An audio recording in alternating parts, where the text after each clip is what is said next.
Claiborne is a Jet, Brandon Carr a Raven, J.J. Wilcox a Buccaneer, and Barry Church a Jag. Those four combined for over 2,500 defensive snaps last season.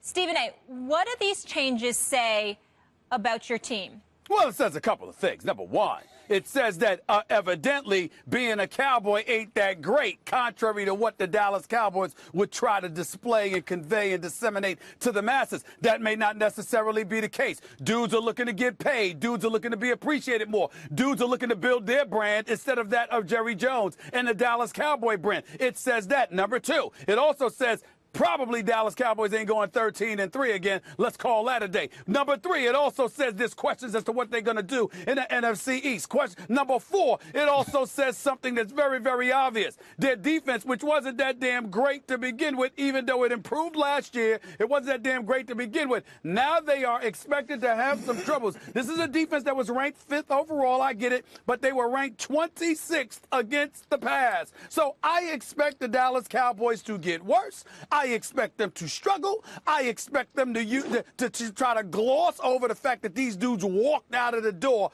for greener pastures, per se.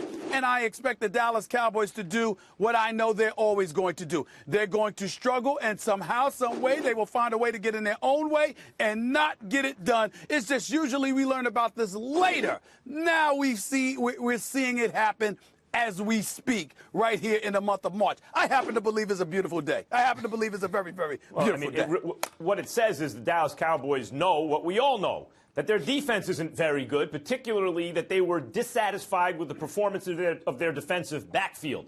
And so they think they're going to upgrade somehow. But the timing, to me, is curious. Sure, you still have the draft coming up, but the best corners, Gilmore, Butler, they're gone already. They've been messing around with Romo and that whole situation, and so they're at the moment on the hook for that money. Instead of having cleared that somehow, come to some arrangement, they don't have that money to spend, and not only that, the premier corners are gone.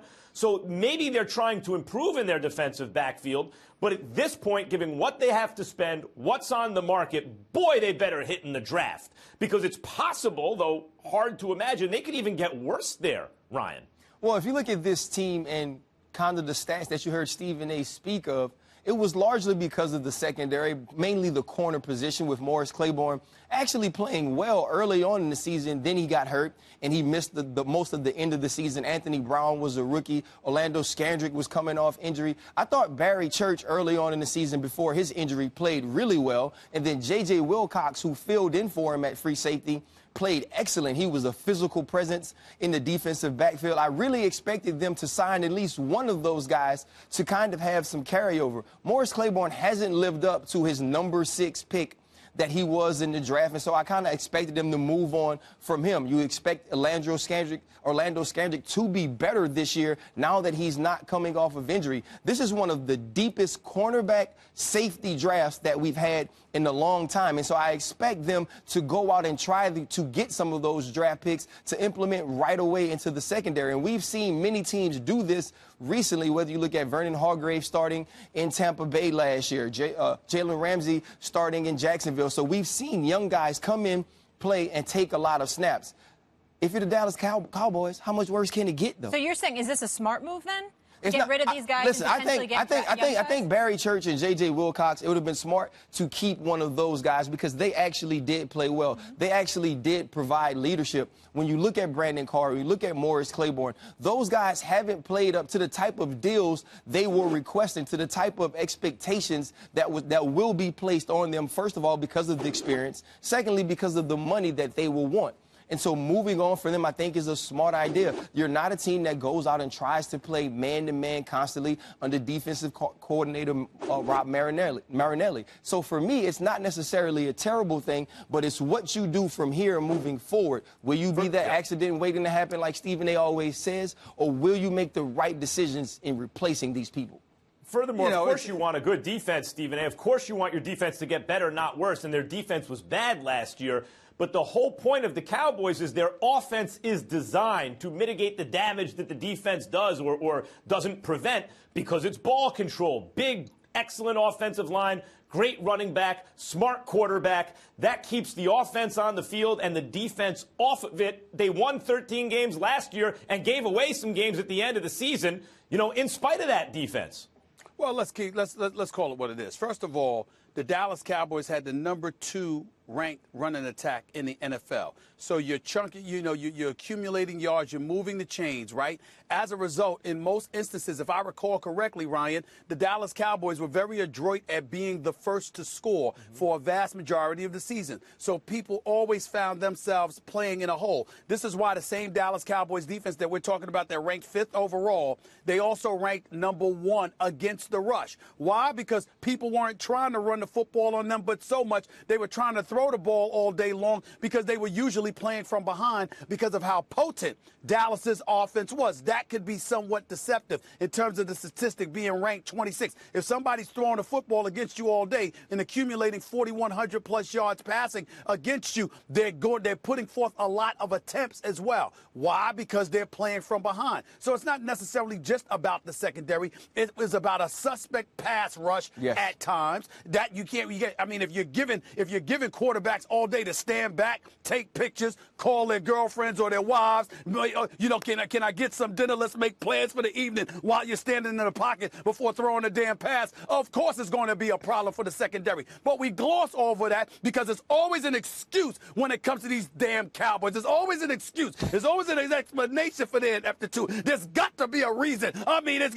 Brandon Carr and it's Morris Claiborne. So now they're the culprits. Never mind you were bragging about them along with Scandrick and everybody else. Oh, no.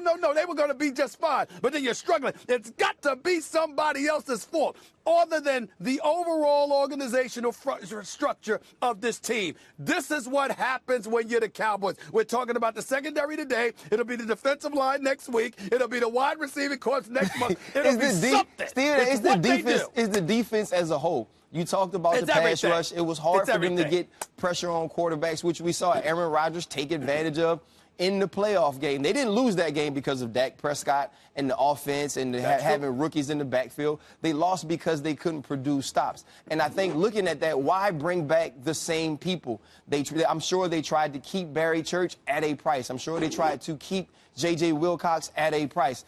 They didn't want to pay what these guys were looking for. And so with the draft being so deep, having some guys already on the roster that did play a lot of ball last year, you think move forward, let's get some new pieces to the puzzle in this defensive backfield and try to build from there. That's more than anything what the NFL is in a hard cap league is properly pricing commodities. Do not overpay. That's what Belichick and the Patriots show more than anything. Well, Jamie Collins isn't a Patriot anymore. Malcolm Butler's not a Patriot anymore. Even good players they may otherwise want to keep. If they ask for too much or they think they're not worth it, if they can find something cheaper, that's what they're going to do. That is smart. That approach is smart by the Cowboys. Well, let's move on after Stephen A's last comment. It's so nice of you, Max Kellerman, to speak of the intellect and intelligence of the Dallas Cowboys. Good luck with holding that water for but so long, okay? And back to you, Ryan Clark. You did sit up there and say that the Dallas Cowboys couldn't get any stops. I recall them being down 21-3, okay, in a playoff game against Green Bay.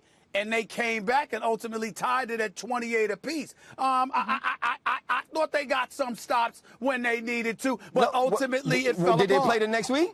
So they didn't get stops when they needed to. I'm just making the point that they made it interesting, and then something went wrong. And Aaron Rodgers is a great offensive line, and he's the best quarterback ever. I mean, you can forgive them for maybe not. Okay, I'm done. I'm guys, come on. There's more we got to get into. Who wins championships, though? You should know this better than anyone. Defense. The defense. So let's spin it forward.